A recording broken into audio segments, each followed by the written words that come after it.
So hello everybody and welcome to the 2024 RCPP Town Hall webinar series. We're calling this Creating Your Proposal. As I said before, my name is Maria Collazo. I am with the RCPP national team and I will be the moderator for this session today. Today is May 5th and this session will be recorded. We have over 100 participants registered for this webinar and we look forward to presenting this topic today. I have a few announcements I'm gonna make before we get started. So the webinar slides and recording for this webinar will be posted on the website as soon as possible. The recording will take a few weeks to be posted to allow for 508 compliance. Presenters would introduce themselves with the cameras on, but would turn them off to conserve some bandwidth. So with that, I'm just gonna turn my camera real quick. So you guys know who's talking to you and who's your moderator. Hi, I'm Maria, and I'll turn my camera off now. We do have the chat live on this meeting. Mics and cameras are turned off, but we do have the chat. So as we go through the presentation, please feel free to post questions on the chat. We will be taking them and try to answer them as we go through the presentation, but we'll cover them at the end. But please feel free to use the chat option to post your questions. If we don't answer all of the questions today, we will provide a follow-up responses in our updated frequently asked questions that would be posted on the How to Apply webpage. In addition, to this webinar, we also have another 7 sessions that will cover each section of the proposal process. So as I mentioned before, this is a series of webinars. And the registration links are in the How to Apply page. There's a couple of them that you have to copy paste the address. The link wasn't posted live. We're gonna try to fix that, but if not, you can just copy and paste the address on the website. And in addition of the Creating Your Proposal webinar, I also wanna make an announcement that the Eastman Division would be hosting an RCPP Eastman webinar that is scheduled for May 16, 2 to 4 p.m. Eastern time. And there would also be another general RCPP outreach webinar on May 30, 2 to 4 p.m. And with that, I'd like to introduce our project's branch chief, Russell Ames, who's gonna do some opening remarks and open this webinar series. Russell, take it away. Thank you, Maria. First of all, I'd like to welcome everyone to this series of webinars. The Regional Conservation Partnership Program is a great opportunity to address natural resource concerns across the country, but NRCS can only have a successful RCPP program if we have successful partnerships across the country. So just some very basic stats so we can get to the meat of the presentation. In fiscal year 2023, RCPP made a record number, 81 awards, totaling $1.1 billion in federal investment, and that was further leveraged by an even greater amount of partner contributions. This funding opportunity that is now open in fiscal year 2024 includes $1.5 billion for new awards, most of which is coming from the Inflation Reduction Act and will again focus on climate smart projects. Next slide, please. So NRCS is contracted with Metaphase Consulting to help NRCS conduct outreach and educate potential applicants on the RCPP proposal process. In addition to these webinar series, if your entity is classified as a historically underserved entity, applying within the critical conservation area funding pool, your entity may be eligible to receive proposal development support from Metaphase. So to apply for these services, go to the How to Apply page, as you see linked here, complete the request form, and submit it to the RCPP team through the inbox you see listed there. On the slide, you'll find links to all of these and the definitions of historically underserved producers and ranchers. Now I'll hand it off to Sarah Henderson with Metaphase to continue the presentation. Thank you. So thanks so much. I will say hello and turn my camera on just for a moment. I am so excited to be with all of you today. As Russell mentioned, I'm Sarah Henderson from Metaphase Consulting. So thank you to Russell and Maria for getting us started. And thank you to all, and we're now up to 88 of the 89 and counting, those participants that Maria mentioned. We're excited that you're here to learn more about the RCPP Partner and Contributions proposal section of the RCPP application. My name is Sarah Henderson, as I mentioned. I'm here with my colleague, Bree Heber, and we are from Metaphase Consulting. As Russell shared, NRCS has engaged with us for some assistance, and today's webinar, along with the others in the series Creating Your Proposal that Maria mentioned, are one of the ways that we're providing that assistance.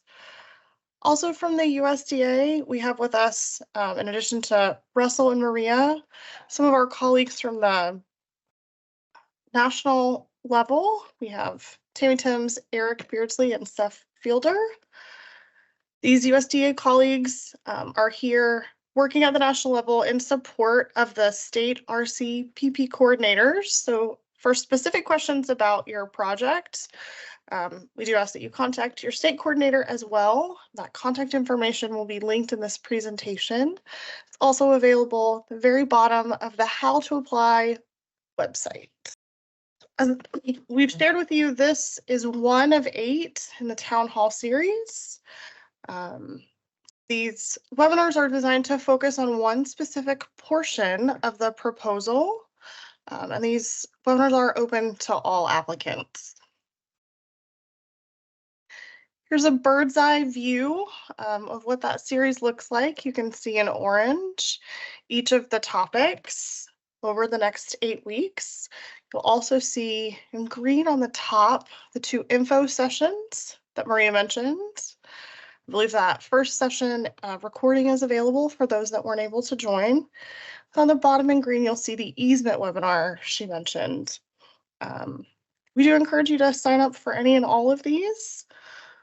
For the Creating Your Proposal series, you'll notice the topics flow in a little bit of a different order than the questions within the RCPP portal. That's by design. For example, today we begin with the partners and contributions sections because you'll need to map out that portion of your proposed project in order to then answer other questions within the RCPP application. Just a little bit more before we dive into the proposal content. We've talked about the portal, so I want to make sure that if you have not already established portal access, we do recommend you go ahead and get started on that now. What you see on the screen is a diagram that's also available to you in the partner guide. It's on the How to Apply website. We'll link it as well. RCPP proposals are submitted in the RCPP portal. There's a couple of steps. So first you'll need to create a login.gov account, and then you'll need to go to the portal to get access. We're going to talk a little bit more about those 2 steps. Once you have received portal access, that's where you can create and submit your proposal. And then NRCS will review those proposals and select for funding. And just as a reminder, your proposals must be received by 4:59 p.m. Eastern Time on July 2nd. Please do give yourself enough time to enter those responses into the system, recognizing that the portal may be receiving higher traffic as we approach that due date.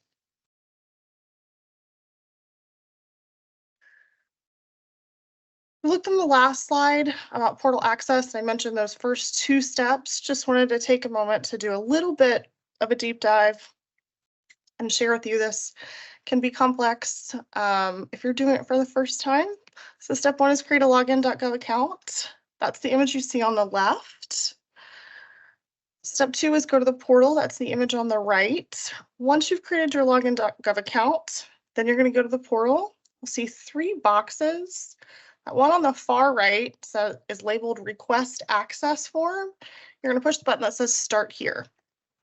That's also linked in this presentation. So we've got to take those 2 steps.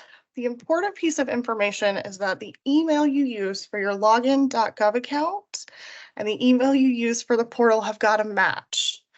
Because behind the scenes, the system is going to link those things to create your portal account.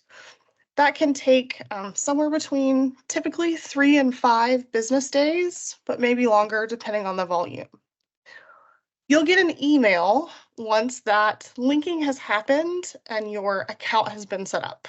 Once you receive that email, you're going to go back to the portal, but this time to that middle box, there's 2 buttons. You want the one on the left that says RCPP login. The very first time you log in, there may be some identity verification activities on the back end to just finish up that linking and portal setup. Please be patient with the system. It is typically just the first time that you experience that lag. If you have questions, lots of places to look for help. Do you have a dedicated service desk? You can reach them by email or telephone. There's also extensive information available to you in the partner proposal guide. That is an updated resource for 2024. So if you have applied in the past or explored other resources, please do be sure to download that updated version. And then of course, your state coordinator is a great resource and is really here to help you as you bring your proposal to life. Okay, I know I said today we're going to talk about one section of the proposal, but before we do that, let's take a quick look at the big picture, the overview and requirements. There's a detailed information session, as already mentioned, one that's recorded and one that's coming up on the 30th. You can also use some of those resources like your partner guide or work with your state coordinator. Today, we're just going to look high level. So how does RCPP work? RCPP helps producers protect working agricultural lands to ensure resilience to climate change. And they do this by increasing the sustainable use of soil, water, wildlife, and related natural resources. We're going to do that on private or tribal agricultural land, non-industrial private forest land, or associated land to which one of the eligible activities could be a benefit. How do we do this? Well, NRCS partners to co-invest in those conservation activities. And the real focus of RCPP is going to be at the regional level. As you think about your project, you're going to have to make some important decisions before you get started drafting or crafting your proposal. And so the first one is about the type of projects. There are 2 separate NFOs. One is for classic and one is for an alternative funding arrangement. Anyone can apply for either of these programs, but the requirements are different. So before you get started, you're going to want to decide which of these types of projects your proposal would best fit with. And thinking about this is going to ensure that as you craft your application, you've got the right resources identified, the right contributions and the partners to help deliver those activities. And it's also going to help you in your conversations with your state coordinator. So first decision you'll need to make is classic or AFA. The second big decision you'll need to make is about your project area scope. So you can choose to work in an RCPP critical conservation area. Those are, again, defined on the site. We'll be able to link from this presentation. If you choose an RCPP CCA, you've got to also align with one of the very specific priority resource concerns. So that's one choice. The other option is you can define your project area and resource concern within one or multiple states. So if you think what kind of application you're submitting, CCA or state multi-state, because making this decision early helps you align the proposal and program requirements and helps you as you think about who your potential partners are, you begin to craft your responses. Last thing we'll touch on here is just the evaluation criteria. There are 3 areas: impact, partner contributions, partnership, and project management. The detail on these is available to you in the NFO. What we've provided here are some questions to help you think about your responses. So as you think about how you might craft your narrative around impact, you can ask yourself how this project might address the resource concerns in the proposed geographic area. If you think about partner contributions, which will be our big focus today, you can be thinking about how each contribution amplifies the impact of the NRCS funding. And then also in that partnership bit, how effectively can the experience and the resources of the partners that you're working with for your project support it? And then you've got a call out, just thinking about what success or a successful application might look like, excuse me. It's successful applicants are going to bring an array of abilities, financial and technical capabilities. They're also going to be able to demonstrate experience working both effectively and collaboratively with producers and landowners. And those solutions that they propose are going to be sustainable with measurable approaches that allow us to see how we can achieve those compelling conservation outcomes. So that's the big picture. Now let's talk about the partner contribution section. We begin with this topic because it will drive many other aspects of your proposal, and you will need to have your contributions defined along with the partners who will provide them before you can effectively begin to respond to many of the questions within the proposal. So here's a great way to think about it. Your project may include many activities. Some of those are going to be funded through RCPP. Others may be funded through you as a lead partner or other partners that you're working with. Partner contributions constitute a significant portion of the scope for each project, and these can be made up of any combination of cash or in-kind support. Contributions can come from the lead partner and or other contributing partners, so long as they are being delivered in the defined project area that we talked about before.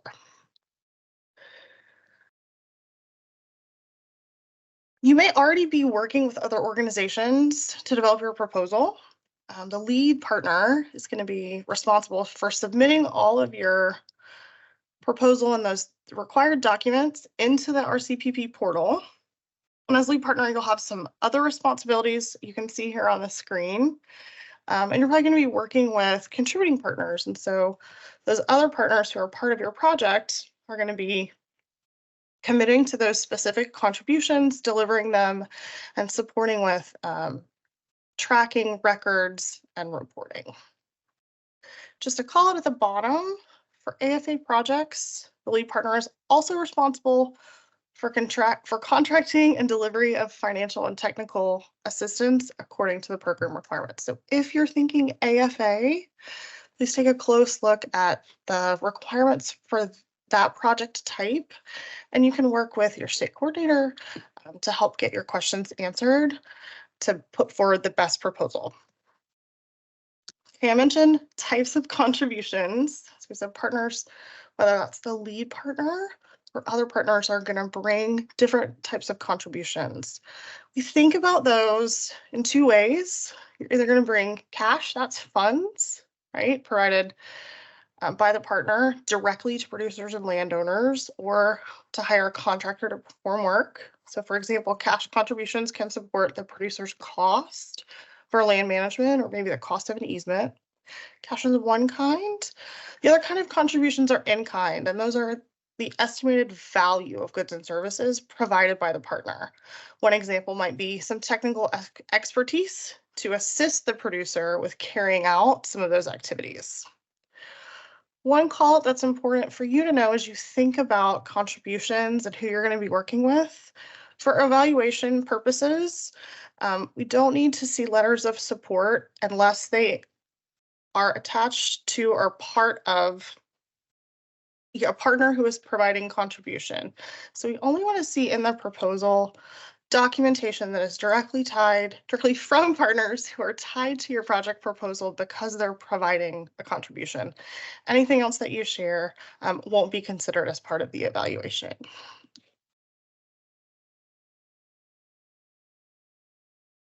Okay, so we're thinking about contribution. So specifically who is providing them and what they're providing them for. This is going to help you define your total contributions, and you're going to need to know your total contributions for your proposal application. As you're thinking about it, just keep in mind those 3 criteria that we talked about that your proposal will be evaluated against. You can look back at those questions as you start to bring together these ideas of who is contributing, what are they contributing. And really just what we want to emphasize again here is that this is a partnership. So NRCS is working with partners. It's a co-investment, and we're really focused here at the regional scale. One last note, we've talked a lot today about other partners. You are not required to have more than one partner. That's really up to you based on the proposal you put forward and the activities and what you're going to need and who will be providing that. Okay, we talked about the 2 important decisions you have to make, classic or AFA. We talked about the scope area, CCA, with those specific resource concerns for state multi-state.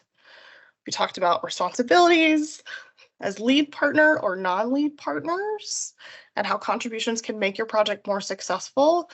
And now we're going to talk about the type of activities your contributions support. So these activities are broken down into 2 types, financial assistance and technical assistance.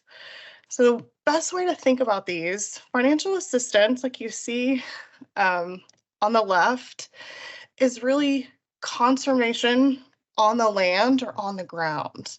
This is going to be the majority of your funding request, up to 75% or more. And then over on the right, you can see, a person who's supporting. Technical assistance is the second type. And we think about this as other activities that get those conservation activities to the ground. And we'll look at some examples together. So here's a list of some examples. These are included in the NFO.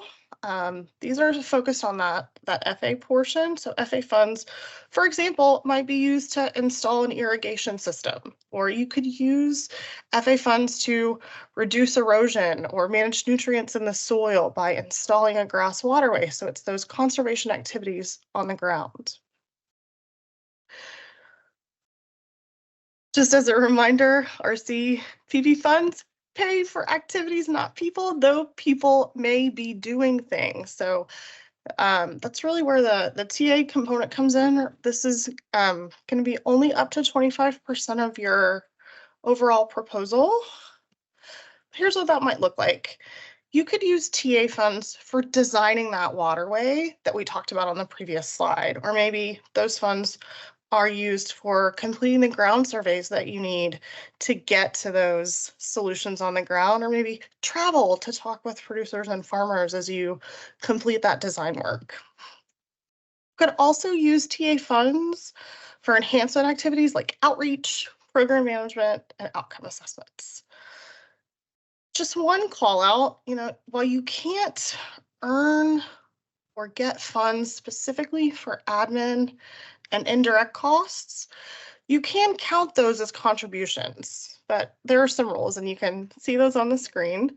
So you can count them as part of your NCRA if you have one, or if not, you can use the de minimis rate up to 10% of the indirect costs rate.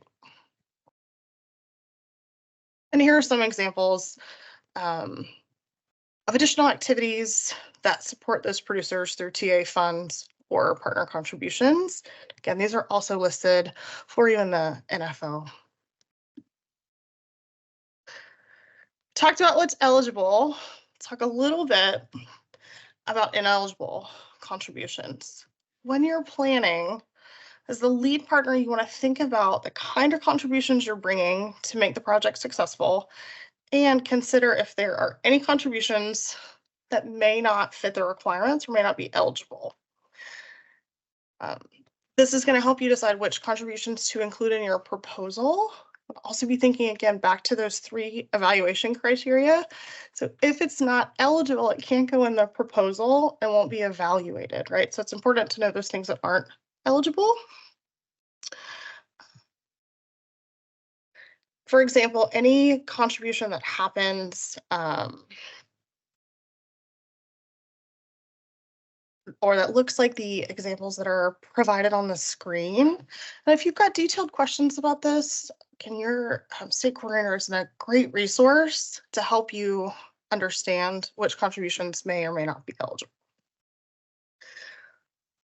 One last thing as we talk about contributions, many of you may be familiar with other grant programs, which involve a match, excuse me. RCPP contributions are not the same as a match. However, there are 2 instances within the RCPP program where there is a match requirement for those contributions. And you can see those in that second bullet. There's 2 things called out. So entity held easements for FA activities and watershed FA activities. You can learn more about entity held easements during that easement webinar that Marie mentioned. And again, your state coordinator or the partner guide are some great resources if you have questions about those 2 match requirements. Okay, we covered a lot of things today that are good to know. If you're still with me, this might be the slide that you save or keep as you work through your proposal, because these are the questions you can ask yourself as you think about how to craft the responses, that narrative or story that you want to tell about your project, right? So first, we just want to think about what are the activities, right? You've got this idea and you're asking funds to bring this idea to life. So the first question is, what activities are going to achieve that? And what are you requesting access for? So that's kind of the what. The next thing you want to think about is who can enable that? So what can you as the partner bring? What other organizations, partner organizations are going to bring contributions to enable each of those activities? And then which ones will you need the funding assistance for? Always want to make sure we talk about contributions that they're eligible. So the first bit is the what and maybe the how, making sure those are eligible. You always want to be linking back to, again, those 3 evaluation criteria. So as you think about those contributions, how is each of those going to make the project be successful? Just these last few, we also want to ensure that contributions will be scheduled for delivery within the project timeframe. So it's important to ask that question. And then you may think about how you group similar contributions and how you're going to track them. So these sorts of questions, if you could answer these as you start to work on your proposal and work alongside your state coordinator, you are probably going to be well on your way to answering the proposal questions within the portal. Lastly, we just highlight some resources. So there's a couple I've mentioned a lot, your coordinator and the partner guide. There are some specific tools as you work with your coordinator. There's a couple of questionnaires, one that's designed for all applicants and one that's specific to an easement. Those are linked. There's also a template for gathering that information and getting the documentation about partner contributions. And then lastly, there's some guidance around outcomes.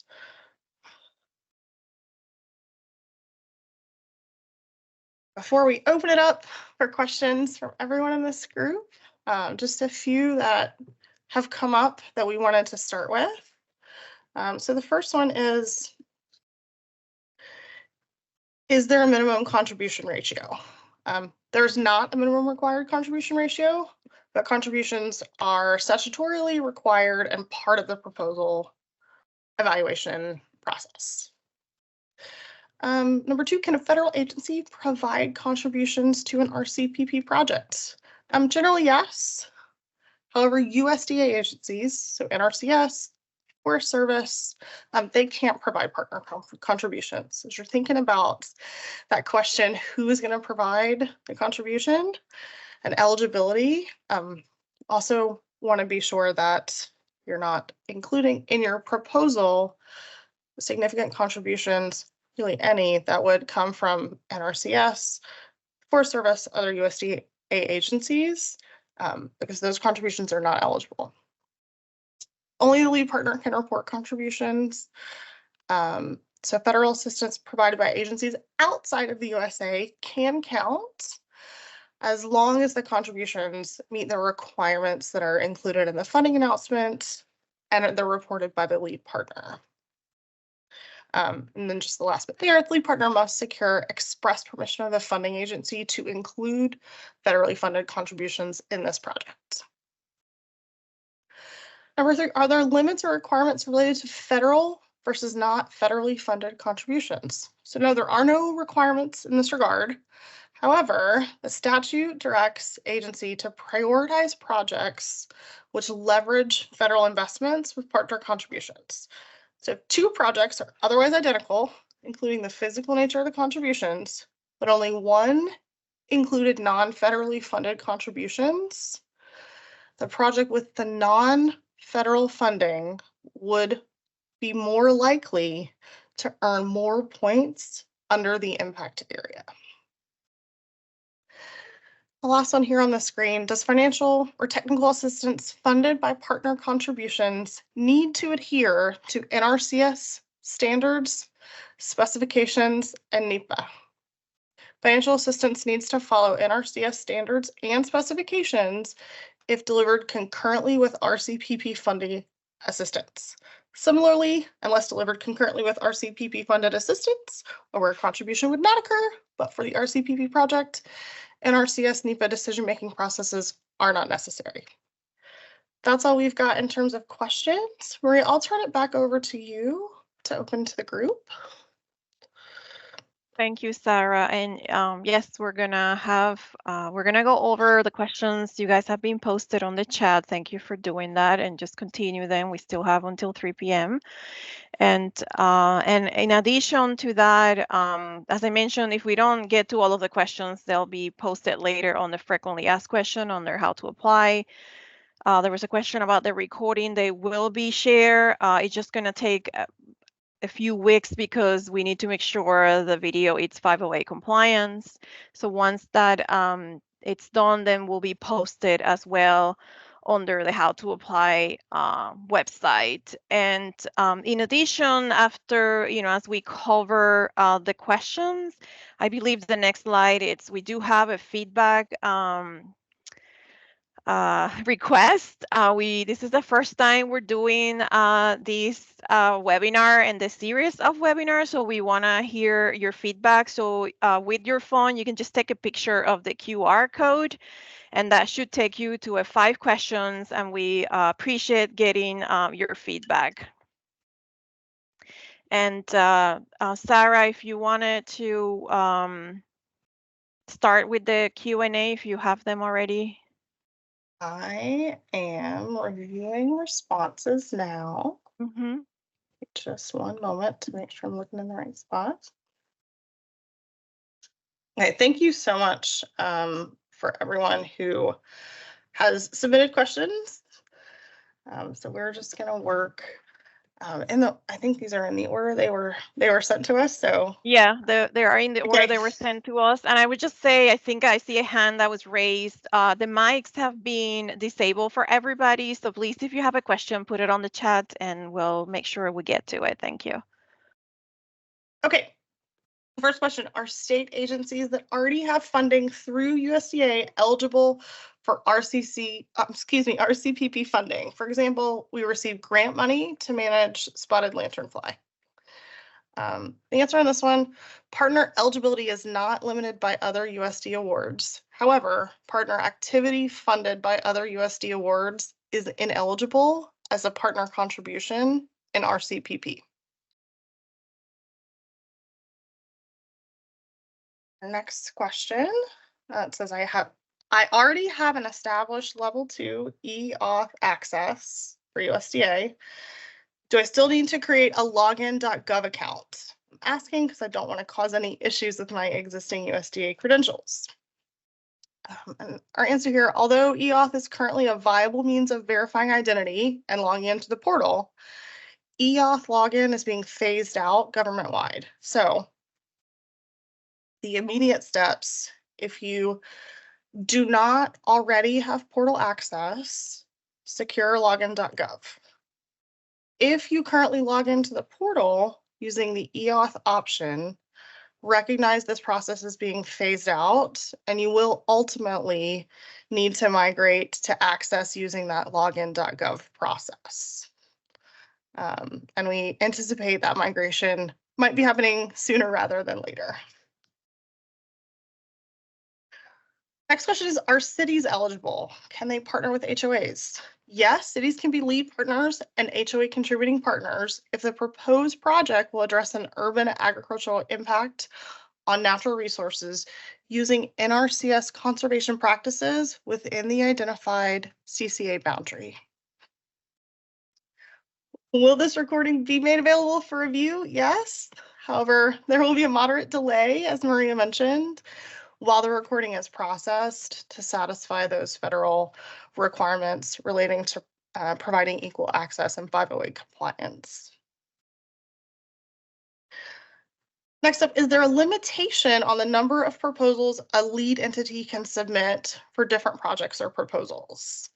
That's a good question. The NFO stipulates that a partner may not submit identical applications in different fund pools. However, as long as the proposals are not identical, the same partners can participate in multiple applications and projects. The last one that I see on my end for the moment, team, is we shared from a participant. We were specifically told last year in our unfunded proposal that a contribution by an indirect NCRA was not valued or valuable. Can you please elaborate on the use of NCRA? I think we shared a little bit of that in the slide. Is there, Eric, would you be able to provide a little color on that one? Yeah, I can. Let me just find the question. I did type an answer for it, but I haven't. Do you know which line number it's on? I know that's stupid. I'm just trying to find it. It's 6. It's 6. It's line 6. So, oh no, that's the city's one. Proposal significant. Could you? Here's the NCRA one. So the RCPP statute and the NFO each provide sideboards for how USDA evaluates a proposal. I'm not sure I'm on the right question. Are we oh yeah, we were specifically told, yes. So the issue with indirect costs as a contribution is that they don't really leverage anything. So if you think about what would a contribution do in a project? Well, a perfect contribution would probably treat resource concerns for an eligible producer. That would be FA to deliver practices. Second best contribution probably in most cases is going to be the TA needed to deliver that FA to spec. Third level contribution is probably TAE, a partner needs to manage a project that they provide on their own. So they're providing at least some level of support for the project. When you get down to the indirect costs associated with TA provided, you're really not leveraging anything, right? Like you're not doing new TA, you're just kind of claiming credit for the portion of your partner costs that you didn't get credit for elsewhere. It's not doing anything new and unique. It probably is not going to do real well in the ranking and leverage evaluation criteria. It probably still meets. You could have a significant portion of project costs solely as TAE, so it's eligible, but it's never going to get the same ranking points as something that goes out there and treats resource concerns or something more material. Awesome. Thanks, Seth, for sharing that. see a couple more in the chat I think I may be able to help with. We have I answers can for also help out. Yeah, we have several answered more. for some of Yeah. those. So I Okay. can take a few of the next one. So will past Great, thank you. contributions, contribution made prior to application be eligible contributions? And Sarah already talked about these, but the answer would be no. Contribution must be contributed during the period of performance of an active project to be eligible. So you need to make sure, as Sarah mentioned before, that you are understanding where those contributions are coming from and when they're going to happen, because they need to happen within the time frame of the project. The next question is, could implementation of other NRCS conservation practices that we didn't ask for funding for count towards match? E.g., if we ask for funding to install a sprinkle system and another partner funds cover crop, after sprinkle installation. And the answer, all USDA assistance is ineligible to be credited as contribution. So those, if those were paid with USDA money, they wouldn't. If there a specific example of a water quality outcome, and outcome examples are dependent on project area resource issues and potential approaches for treatment. It is best to discuss this specific with your state coordinator to identify outcomes reporting options. Next question, what is the optimum contribution ratio if there is no minimum requirement, but there is a statutory requirement? Statute requires partner to provide a significant portion of total project cost, but there is no prescribed ratio. Obviously, when evaluating two otherwise identical projects with different contribution, it's likely that the proposal with greater contribution will receive a higher ranking. Yeah, remember that contribution, it is part of the ranking, so keep that in mind. Will more partner be looked upon favorable in the application? And the answer is the number of partners needs to be manageable for the scope and complexity of the proposed project. In some cases, less is more. So just keep that in mind. It doesn't mean that if you have, more, you get more points. It just has to be manageable and something that it could be accomplished. 243. We have a grant from another federal agency, non-NRCS, that leads to our outcomes.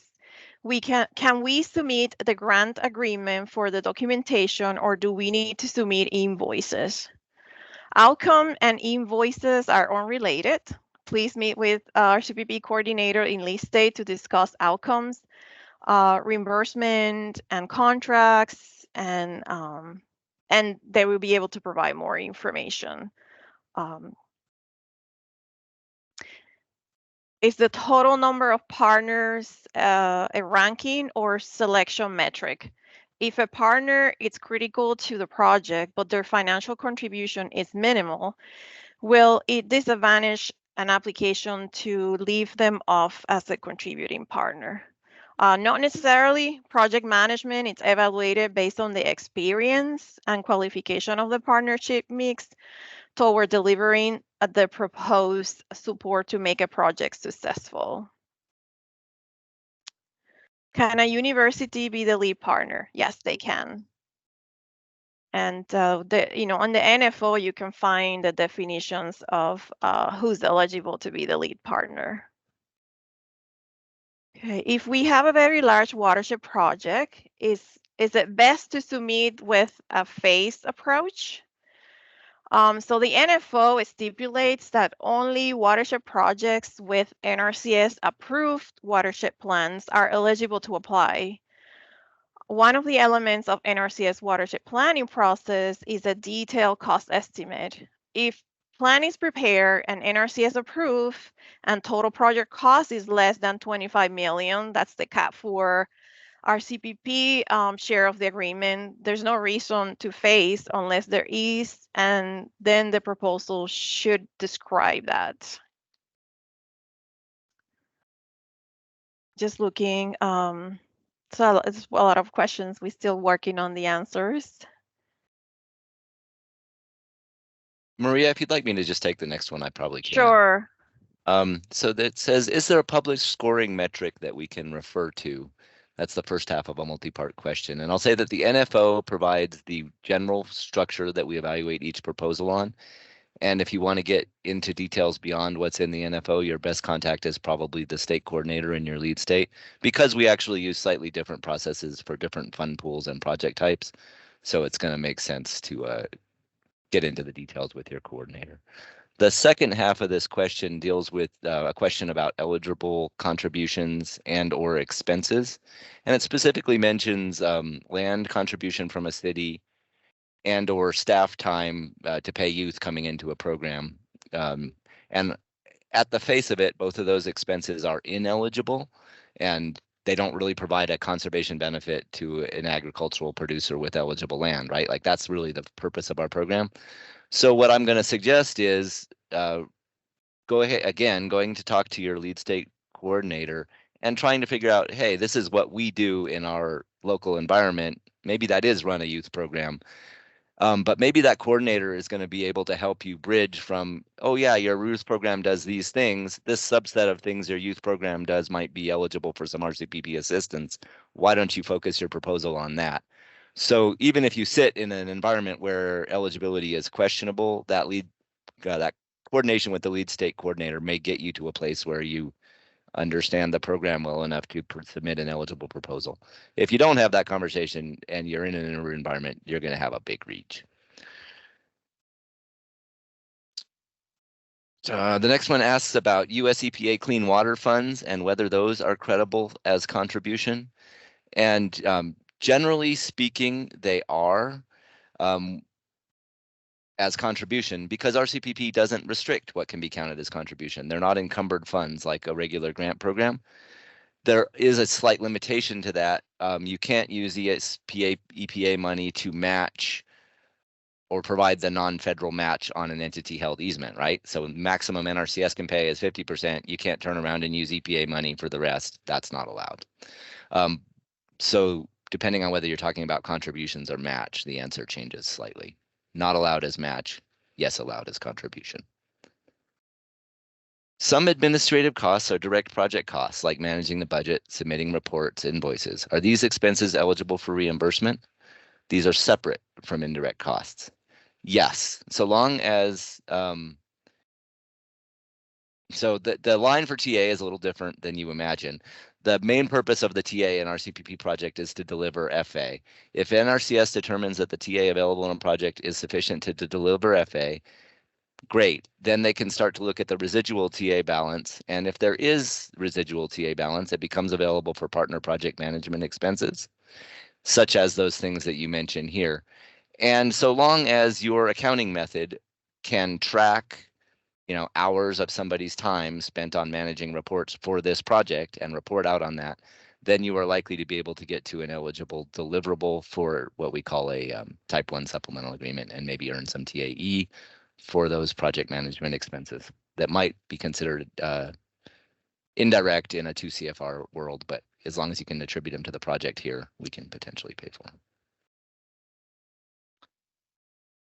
The next question says, how would you define resource concerns in the context of what RCPP might wish to address? And then the example they provide is maintaining water quality along farmland, saving trees or copses for birds and wildlife, other resources, etc. This is another place where a conversation with a coordinator is really going to help sort of calibrate yourself and your project model with NRCS speak, because we do understand that our resource concerns are sort of archaic. We deal with things like plant community health or field and sediment erosion. They mean broader sets of things than that.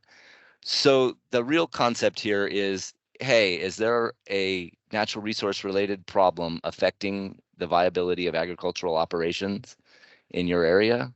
Are you going to be able to do something to help address that? If so, whether it's water quality next to the farm or habitat in unused areas on the farm or actual true agricultural production related things like irrigation efficiency or something like that. We can probably deal with all those, and getting to the right parlance is a matter of discussing verbiage with your coordinator.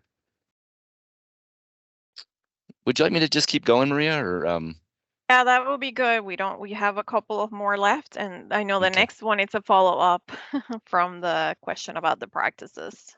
So yes, Cool. thank you. I'm happy to do it. Just don't make sure I'm not misdirecting us. Okay, implementation of other NRCS conservation practices that we didn't ask for funding for count towards match. I think part of the question may be cut off in my bot. Let me see if I can make this a little bigger.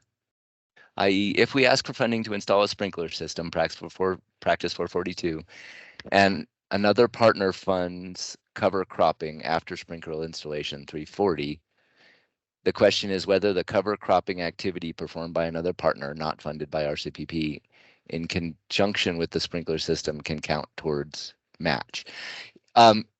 There again, I'm just going to say there is no match requirement in RCPP. It can absolutely count as contribution, and in fact, that would be sort of the ideal FA type contribution that I was suggesting before would earn you the maximum leverage points. Because hey, a partner is stepping up and spending dollars for a producer's benefit to help get that cover crop out on the ground. That's the perfect kind of contribution and should indeed be highlighted in your proposal. Are there any issues if the quote other partners' eligible contribution amounts or sources change from the letters and info provided in the application? Not really. We are very flexible with respect to substitute contributions, we like to call them, but we do expect them to happen. So if your proposal comes in and you've got contribution letters from yourself as the lead partner and a couple of collaborating partners, and one of your collaborating partners drops out, the state can't meet their contribution requirements because they didn't get their annual allocation, we're going to lean on the lead partner to find us replacement contributions for those lost collaborating partner contributions. And try to maintain what we call the contribution ratio. So when you're putting together your proposal, the ratio of contributions provided to RCPP dollars awarded becomes the contribution ratio. And we try to maintain that even if you drop them. But we do allow pretty wide substitutions. They just need to happen before they're delivered. Can private nonprofit companies serve as the lead partner? So when you look through the list of lead partner eligibility requirements in the statute and NFO, you'll find one of them that talks about the history of working collaboratively with agricultural producers to address natural resource problems on private lands. We expect partners in this category, not a for-profit company. You're going to need to demonstrate in your proposal that you meet one or more of those eligibility requirements. The easiest one to meet is the history of working collaboratively with producers.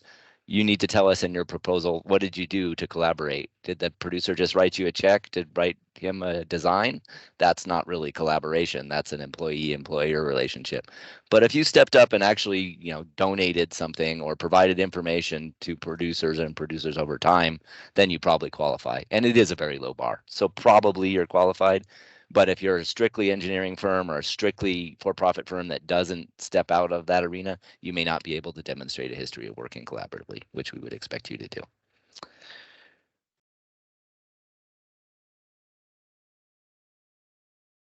There's a comment here about indirect costs, and I'll just say that is a understood obstacle in the RCPP project. We do realize that some partners cannot operate without getting paid their indirect costs. It is, however, a congressional statutory limitation in our program currently, so it's just not something we can do anything about. There is some possibility that it will change over time with the next Farm Bill. So that would be the avenue you might want to investigate. In order to be a watershed plan under NRCS, you have to be an entity that has eminent domain capabilities. Many of the lead agencies associated with RCPP do not have those capabilities. You don't have to have eminent domain to be a lead partner, but to be a watershed project sponsor, you do. So that's really how you have to look at it. If there's some potential in a local area for multiple watershed projects to be built because there's multiple approved plans. The lead partner submitting that watershed project proposal need not be a qualified sponsor under the watershed rules. But absolutely, to get FA to implement a watershed plan, you need to be a sponsor because you need to have eminent domain. You need to be able to manage land use in that watershed over time.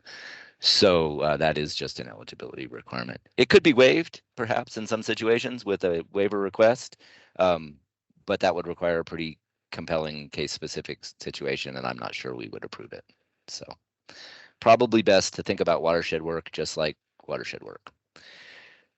Can you share when it would make sense for an applicant to pursue the state/multi-state area of funding versus the CCA area, assuming they were eligible in both?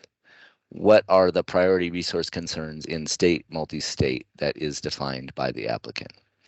So first part of the question, where should you apply? I can't advise you, nor in fact can your state coordinators advise you. But what your state coordinators can tell you that I can't tell you is, hey, in the state where you operate, have they had a lot of CCA demand? If they haven't, then you might do well to apply in the CCA. Of course, you don't know who else is going to apply, and that's always the case, right? You don't know who's going to apply in multi-state. You don't know who's going to apply in CCA. So you're kind of always guessing. You can't submit the same proposal in both. You could submit similar proposals, one in each. So there's some possibilities there. And then the second half of the question, what are the priority resource concerns in state/multi-state? There are no agency-defined priority resource concerns for state multi-state projects, which is to say they have a broader list of partner choices than the CCA projects. Each CCA project has to have a priority resource concern. There's only about 4 per CCA. There's about 15 or 20 resource concerns available in the state multi-state pool. So you have a broader range of things you can do in a state multi-state project, or broader range of issues you can attempt to treat in a state multi-state project. And then the final question that I see on my list here is how far back in time can you go with contributions? You can't really go back in time at all. If you've already done something at the time you're writing a proposal, it is ineligible. However, if you have not yet completed something and your project proposal gets selected and the chief announces that selection, so sometime late this summer when our proposal selections are announced, that becomes the first state that a contribution action is potentially eligible. Even though you don't have a PPA yet, once that selection has occurred, you can negotiate to get that contribution action into your future PPA. And then so long as it's not completed prior to the date of that chief announcement, you can report it as a contribution. And Seth, we have 1 minute left. I think one more question came, but Sarah, can you move forward so we can put the QR code again? There have been some responses, but I just want to make sure people can provide feedback. Thank you. Thank you, Maria. I'll hit the last question in the chat. Is there a funding breakdown between Classic and AFA, i.e. how much of the 1.5 billion will be allocated to each? So what I can tell you is that of the 1.5 billion, about 1.2 billion is IRA money, and about 300 million is Farm Bill money. Farm Bill. There is no split yet between Classic and AFA.